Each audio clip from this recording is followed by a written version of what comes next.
Graham just is not the old establishment.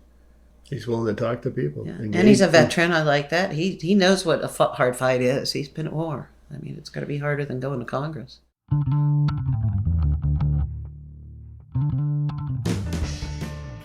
It's Unorganized Territory, the podcast where Maine voters have their say on the 2026 election and America's political moment.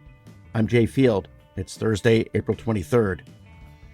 Graham Platner has been drawing large crowds since he entered the Democratic primary for U.S. Senate last year, and according to recent polls, is now leading Governor Janet Mills in the race to take on Senator Susan Collins. A few weeks ago, I drove up to Greenville on a rainy Monday evening to see Platner do a town hall in a school gymnasium. I was curious to see who would turn out for Platner in one of Maine's most conservative counties, and why. Greenville residents John and CindyBohl, who've both voted Republican in the past, agreed to chat after the event. Cindy began by sharing a conversation she'd had at a funeral in town the day before.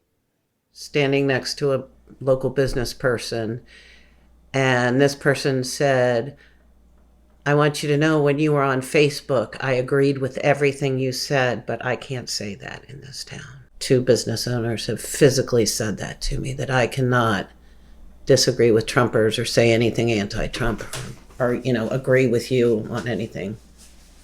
It'll hurt their business. Because it'll hurt their business over here. I met you at the Graham Platner event.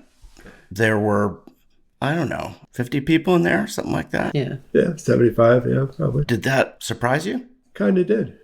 Yeah, I thought it might be smaller, actually. Me too. And this town is not as red as North Carolina. I know it's the only county that didn't vote for Obama, and it's one of the reddest counties. We actually don't really engage in politics in town here. Well, we did when we were younger. We were planning board, we were zoning board, we water tested. We've done a lot for towns. I mean, we vote, but we haven't. But we still are doing so. John is a absolutely indispensable volunteer at that ski area.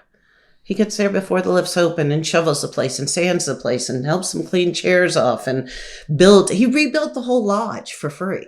So, he's doing that. Right. And I've gardened all over this town for free because I'm a landscaper and, the Historical Society. We have not gotten involved in politics, but we've volunteered here. Right. So we've been taught, both of us, that you need to be part of your community some way. Where'd you both grow up? I grew up in Tewksbury area till the end of college, and then I moved to New Hampshire for 25 years. I'm an Air Force brat. I was born in Tennessee, lived most of my life in Virginia, but did a stint in Germany. My family's from New England, and New Hampshire was my home base. When did you both first become aware of politics? Mine was my mother. We lived in the town of Tewksbury, Massachusetts, and they were going to, I believe, triple sessions in school, and my mother was out there trying to get new selectmen elected. Protesting. And she had me hold a sign out in front of the polling place with her. I was probably 7 or 8 years old. My family was heavily involved in politics all my life. They were big Republicans, and my aunt would call me. My uncle was the mayor of Claremont, New Hampshire for 28 years, so we would go and knock on doors for them. She also reminded us to vote tomorrow, that you need to vote tomorrow. Kept us engaged. Every big Republican from New Hampshire came to the house for Christmas Eve parties. I met John in New Hampshire. We were both involved in politics in a town in Stoddard, New Hampshire, population of 400. I got involved in the planning board, became chairman of the planning board. I also wrote a sign ordinance because they put a 4x8 sheet of plywood in front of my house in the middle of the woods. I was an accountant for 14 years, worked for a bunch of small companies in New Hampshire. I watched pensions get raided in the 80s. I watched employees get escorted out of the building like they were criminals after working there 30, 40 years. And then we moved up here. We just started building houses, started painting. I started cleaning houses and being a caretaker, and the landscaping came as part of it, just working with landscapers. Started a window washing business and retired from that job. Jack of all trades. Jack of all trades. Mm-hmm. Tell me a little bit about this place you live, this property, what we're looking at out the window. And I bought this land when I was 24 years old for pittance compared to today. It has deeded lake access. We look at Eagle Rock, Big Squaw Mountain, Moosehead Lake. We love tranquility. We love quietness. We love the freedom to do where we want to go. Well, this paper company land, there's plenty of things to hike and walk and look at and fish and explore, which we probably do every day. What is it like being more left-leaning in this community, living up here? Fine. Yeah. Got all sorts of left-leaning friends. Yeah. Tons of them. Mm-hmm. You've been a Democrat all the way through. Being in accounting in my early years and being in business and pro-business, I voted Republican. I voted for Reagan. Do you have friends who are Trump supporters? Yeah. Mm-hmm. Not dear friends. Mm-hmm. And less conversation with them these days. I mean, I'm an Air Force brat. I've had friends and lost them throughout my life because, when you're in second grade and you live in Germany, do you think at age 65 you're still going to know this person? Being an Air Force brat, as you say, has that impacted in any way how you engage with politics? Absolutely. How so? Because I grew up without a father. Because he was at war. He was flying a plane. I lost two uncles. So there's been death in my family to support the Constitution and our freedoms. I honestly am more upset with people that did not vote, because I feel at least Trump voters, they do have a gripe. All of us working people have a gripe. We're more heavily taxed, all the stuff we already know. But the people who did not vote and use that precious right that we have, those are the people, the independents and the Republicans, that just couldn't vote for a black or a woman of color. And people that have told me she wasn't ready blows my mind.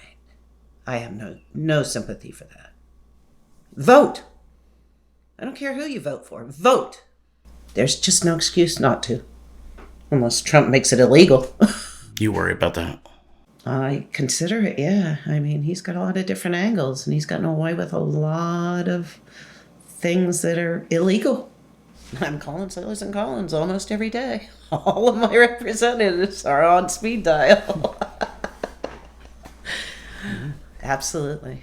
What drew you both to the Platner event? I have been anti-Susan Collins for years. When I first moved here, I did vote for her. She had appropriations. She got a lot for the state of Maine. But ever since Trump and her capitulation to Trump and not upholding the Constitution, I have no use for her. So Graham just is not the old establishment. He's willing to talk to people. Yeah. And he's a veteran. I like that. He knows what a hard fight is. He's been at war. I mean, it's going to be harder than going to Congress. Did you ever give Mills a thought? I voted for her for governor, but not even a second for senator. Why? Too old. She's part of the establishment. Too old. I want them all out. Do you think Graham Platner is equipped to withstand the onslaught that's likely to come at him once he's the nominee? Absolutely. Being an Air Force brat and living in Tidewater, Virginia, which has a Coast Guard station, an Army base, a naval station, and an Air Force base. Army post, excuse me. Outside every single gate of those military bases is a liquor store, multiple bars, multiple tattoo parlors, and strip joints. I think that he's owned it, and they were words. It's a tattoo, but he has not hurt people the way our Congress and the president have.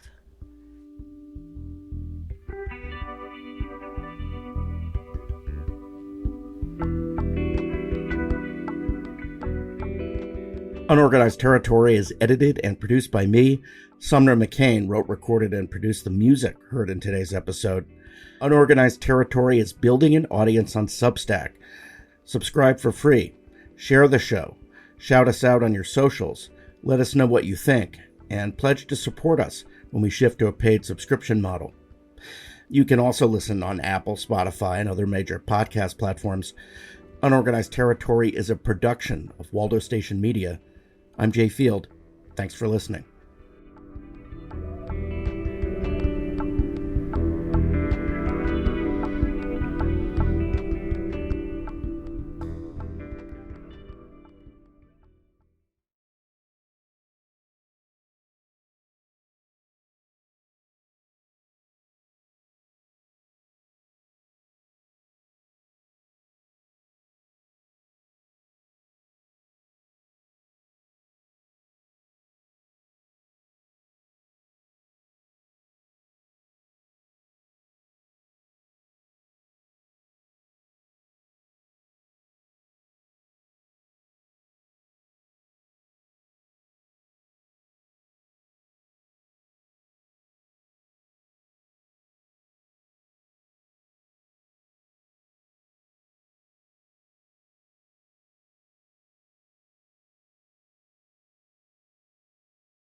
And you have lived in Maine for a while, 20 years.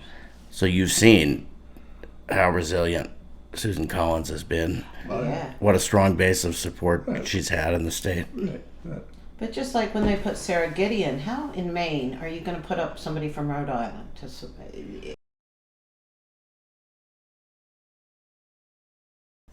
But just like when they put Sarah Gideon, how in Maine are you going to put up somebody from Rhode Island to?